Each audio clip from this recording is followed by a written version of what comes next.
Okaeri! Welcome back to my channel, Made Between the Pages. My name is Taylor, and today we're going to be doing a wrap-up or a partial wrap-up from my 5-star predictions video from 2020.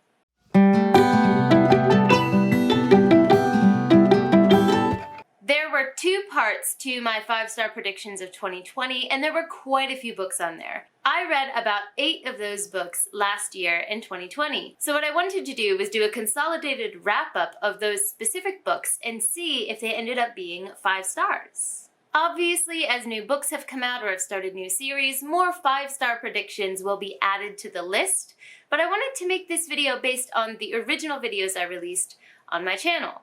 The first book we're going to talk about is The Tea Dragon Society by Katie O'Neill.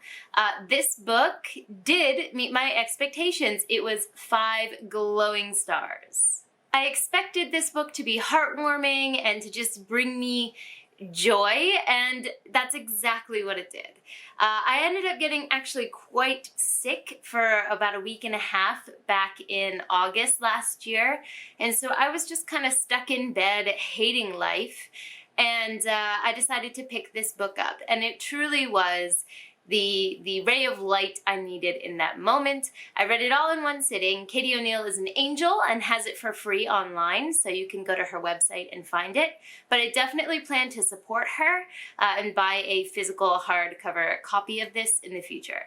This book is about our 2 main characters who discover the existence of tea dragons, and they are exactly what they sound like and what they look like. It's little dragons that have tea leaves growing out of different parts of their body. They're very finicky. You can keep them as pets, and if treated well, they will provide you with, phenomenal tea that you can't find anywhere else. So these 2 protagonists discover the kind of dying art of taking care of these dragons, these little tea dragons, and start to learn how to do it themselves.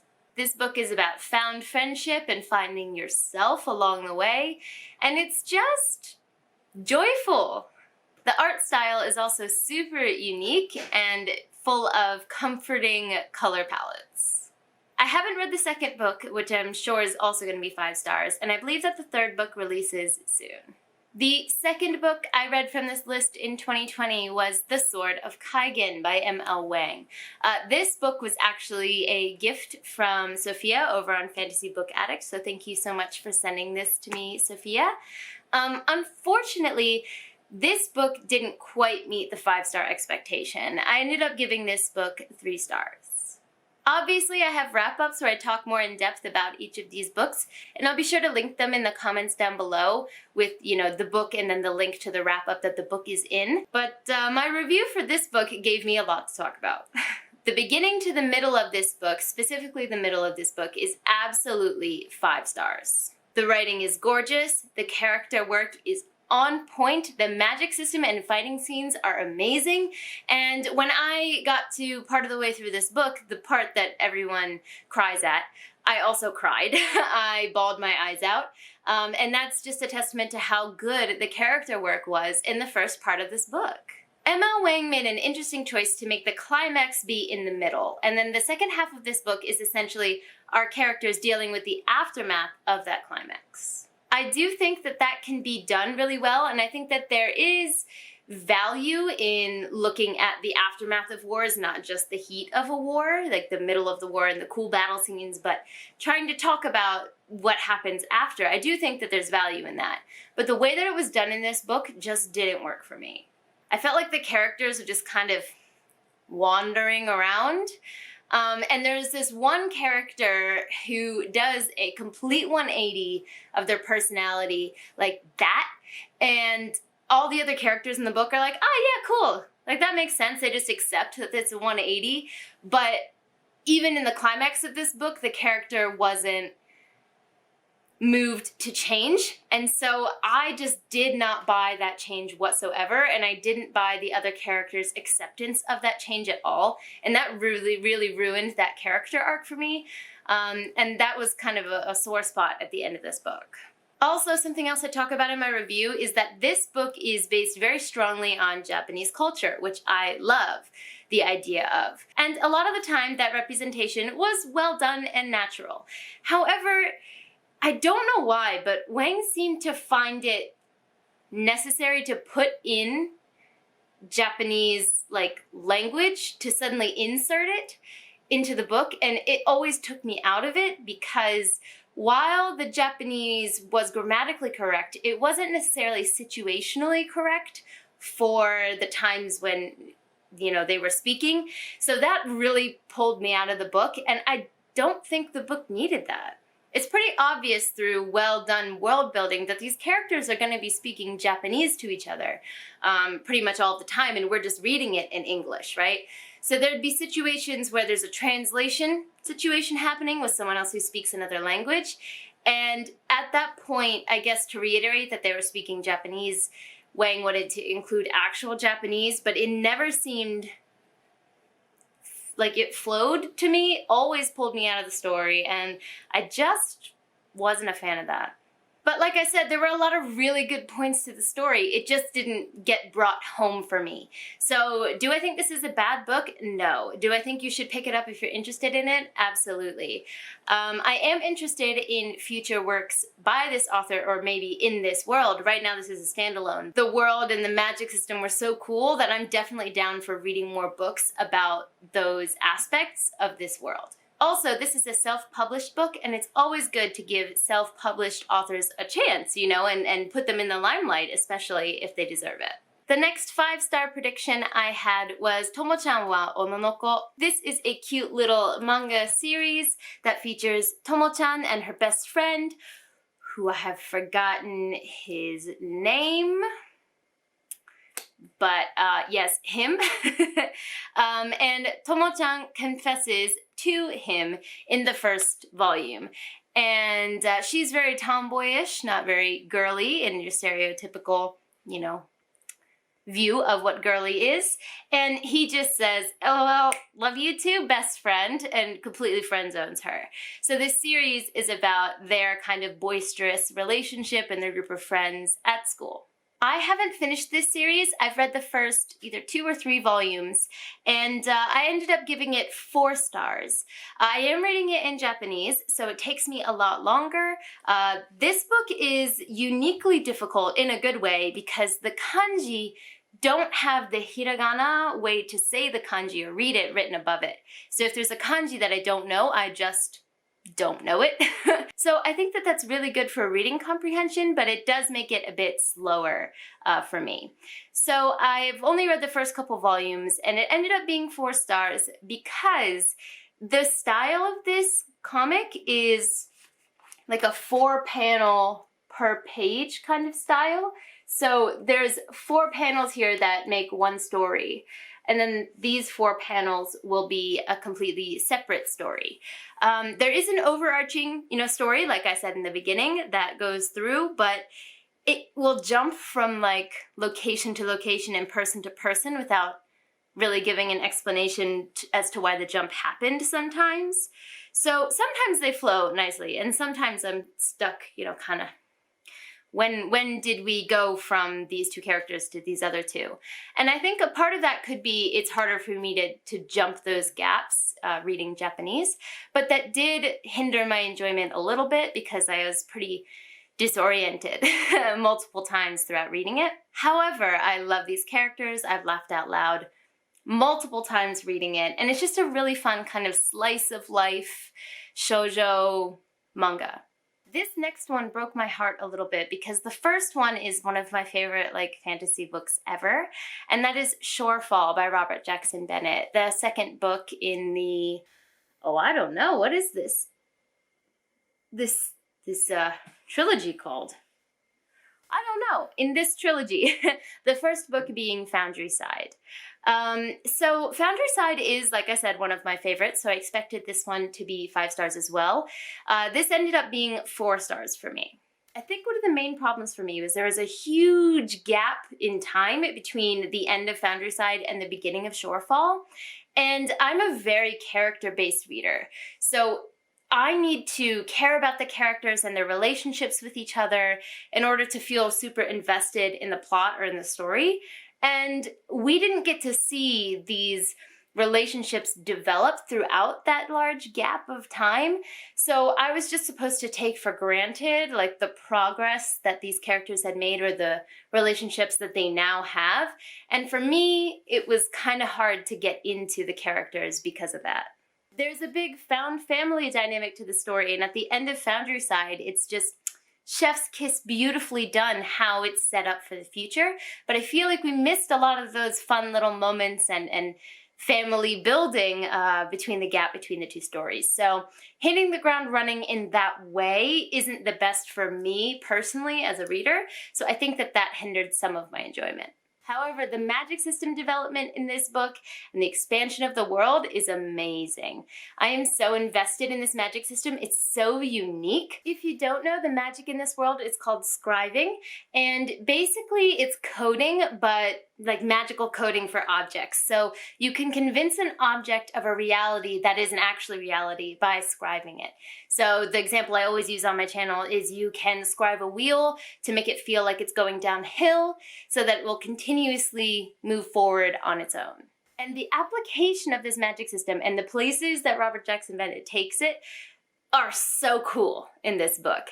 The bad guy in this book is also like one of those bad guys where when he starts to explain why he's doing what he's doing, you're like, but wait a minute though, that's not wrong.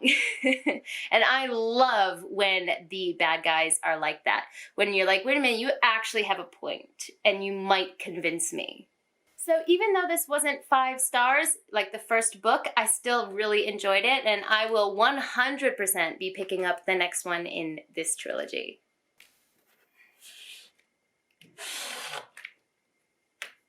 The next book I have here is Red Sister, the first book in the Book of the Ancestor trilogy. This book has everything as a concept that I love in fantasy.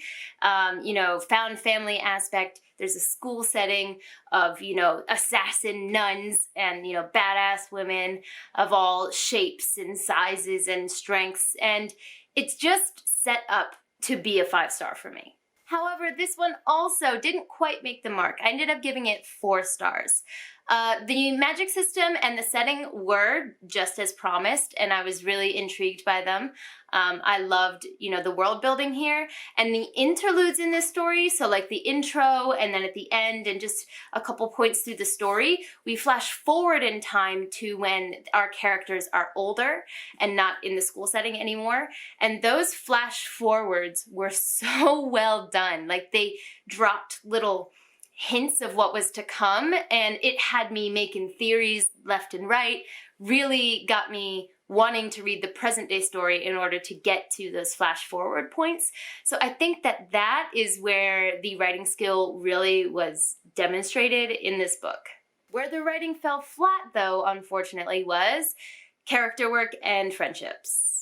The characters themselves were intriguing, and I think that they were pretty well established, but their relationships with each other did not work for me. Our main character, Nona, she did not have a good childhood, and she's not very good with people or making friends. So it makes sense that she would latch on to someone, when she first gets there, but the person who becomes like her best friend, why would that girl also reciprocate the latching on that Nona did? She's kind of susceptible to that, but basically the girl was like, we're best friends now. And Nona was like, yep. And that's how we knew they were best friends. Not by their actions, not by the way they cared about each other, just because they decided it was so. And that might happen with really young children, but at the age that these girls are, it doesn't really work that way. Also, the characters that our main characters decide to hate, obviously we're supposed to hate them too, but again, there was no, I don't know why we were supposed to hate them. Like, they just appeared on screen and everyone's like, fuck that bitch, I don't like that one. And we're supposed to agree with that. And it was that type of relationship building was repeated multiple times throughout the story to the point where the bad people just kind of felt arbitrary to me, like, oh, there's another one. I didn't feel like our characters should have hated that character for any reason. So while I do think, like I said, the characters themselves are interesting, the way that they interacted with each other just didn't work. And it might be because it is a guy writing young girls. I mean, I don't know. I mean, I think that when they're older, I think that this style of writing would work better. But trying to write friendships between young girls just didn't work very well in this book. However, obviously our characters continue to get older and will eventually move out of the school setting, as we were tantalized with in the flash forwards. And I am very invested in that storyline, so I'm definitely going to be continuing this series. I do have the other two in this trilogy, so I do want to get to them hopefully at some point this year. We'll see. The next book on this list that was supposed to be 5 stars was Steel Crow Saga. Now, since I kind of put this list out there, I know that the author has been exposed for doing some not so good things to, other women in publishing. So, I'm the type of person who says you read what you want to read based on your own personal moral requirements or the way that you view the world. So I just wanted to put that information out there about this particular author because there was quite a big blow up. He was dropped by his publisher and stuff. So just wanted to put that out there if you wanted to look it up before you read this book, but it's completely up to you. Talking about the book itself, though, I was super excited for this book. It was supposed to be like Pokemon essentially mixed with like Avatar was what I heard, or like in a fantasy setting, and I was like, yes, sign me up for this. Basically animal companions linked by magic. But something I've talked about quite a bit on my channel is I don't like when things in a fantasy world aren't well integrated, and it really felt like it was like a mundane world that had this magic kind of thrown on top of it. It wasn't well integrated into the society. Outside of the battle scenes, almost no one was interacting with these animal companions, even in spaces where that would have been allowed. It just seemed like it was really isolated for when these companions were needed and when they weren't. And then the magic surrounding that was also thrown away when it wasn't needed, and that was just really disappointing. I also had some issues with the character relationships again in this book. Some of them just weren't believable, and for me that just really takes me out of the world. If you're not a character-based reader, it might not bother you at all, but for me specifically, if I'm not invested in the way the characters are interacting with each other, it's hard for me to care about the drama around that interaction, right? Like there's this one character who was supposed to be like the smartest character. We're told over and over and over and over again how smart this character is and that she can outwit anyone. And yet constantly throughout the entire story, people outwit her. Like she always loses the battle of the minds. And I understand if you're leaving work or room for character growth, but this was never resolved. And then there's another character who is in a romantic relationship with the smart one, and this other character constantly says how smart this other one is, and I'm like, but we've never seen this. So it's not even like a self-projection from the character who thinks they're smart. It's other characters seeing that like in the world, even though us as the reader have never seen it. And that really annoyed me. Like every time the author was like, look how smart she is, I'm like, but she's not though. So overall, I don't think this was a bad book, but my expectations were here and it just completely, missed the mark of those expectations. So I gave it 3 stars. I could drop it down to 2.5, just reflecting on like my memories of reading the book and how I felt while I was reading it. But yeah, I'll leave it at 3 for now, but it was just disappointing. The 7th book that I read was The Rage of Dragons by Evan Winter. If you've been around my channel, you know that this was 5 stars. This met all of my expectations. I loved it. It's so good. It's so beautiful. I just read the sequel to it, and I have a reading vlog talking about like my reactions for that. So I'll also be sure to link that down below. But this is an African-based military fantasy that follows our main character, Tao, who is on a revenge mission. He is bent on getting revenge of the people at the top of his society. And the people at the top of his society are in the highest caste. And this caste system is very strict, and Tao is basically the bottom when this story begins. And this book explores the idea of what that can do to a person to completely dedicate their life to revenge. And the setting of this book is in a society that's been at war for as long as they can remember. So that's thus the military aspect of this book. There's a lot of on-page fighting, which I love. I love well-written fight sequences.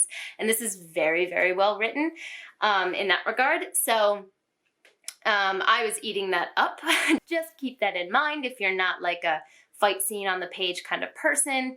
You know, just be aware going into this book that that's a lot of our page time. And in this war, there are a select few women who can call down dragons, and a select few men who can be imbued with magic and grow into, you know, gigantic, you know, fighting warriors. And those two powers together they interplay off of each other and allow this society to basically be a juggernaut in the world of war. And so we have Tao, who's coming from the bottom of this society and entering into the top where all of these other magical elements come to play.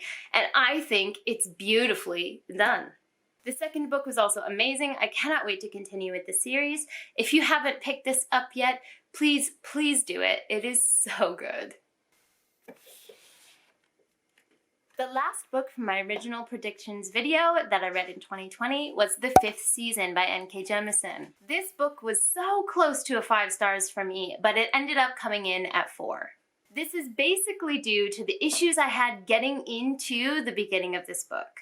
Of course, in the beginning of an epic fantasy series, you expect to kind of flounder around at the beginning of the book for a couple chapters before you kind of get a grasp on the world and the characters. But for me, this kind of what's going on phase lasted until about page 200. And that made it pretty hard to continue on with the book. I was just really struggling, I'm not gonna lie, to really dive in. However, the end of this book blew my mind. I was staring at a wall.